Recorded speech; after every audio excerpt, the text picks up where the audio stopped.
I'm Michael Carter for USTrotting.com. We're here at Magical Acres in New Jersey, where we're checking out Crystal Fashion, one of 3 Jim Campbell trainees, as Crystal Fashion will attempt to give Jim Campbell his second Hambletonian victory.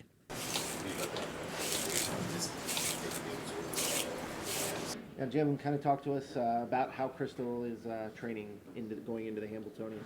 Well, so far everything's going good. You know, our plan was just to have 2 races into him after the Beal, and you know, he went very good in both of those races, and so far everything's going according to plan.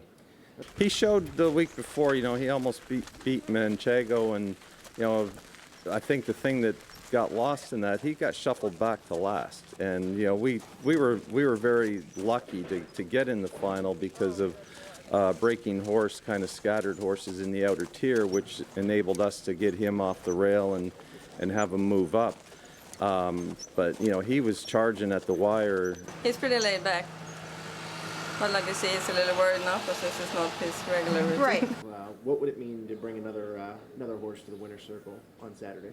Well, I've always said that that race there's no other race like it, and you know, that's like a dream come true if you're fortunate enough to win the Hambletonian. It's our version of the Kentucky Derby, and you know,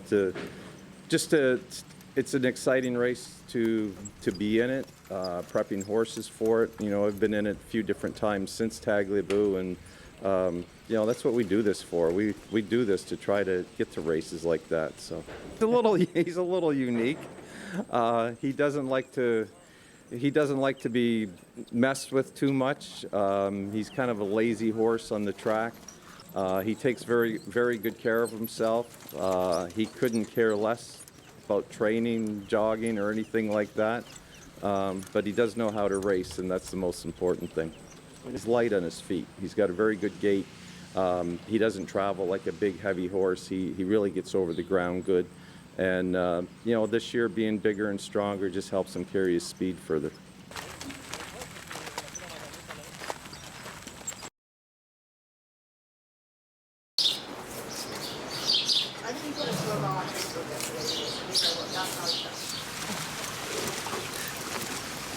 Well, Fashionwoodchopper, you know, he was a real good 2-year-old for us last year.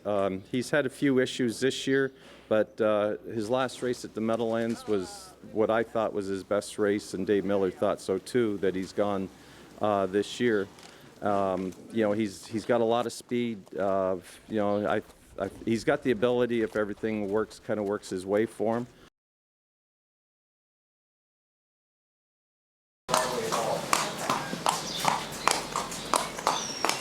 Yeah, he's a pretty cool horse. He's got a really cool personality to him. And Patent Leathers, he was really good 2 weeks ago at Chester in a sire stake. Looked very impressive, winning 53. Didn't race as good as we would have liked him to the other night, but we didn't really come up with a reason why. So hopefully it was just he had an off night, and you know, he's been a horse that's very dependable for us, so hopefully he'll bring his A game on Saturday.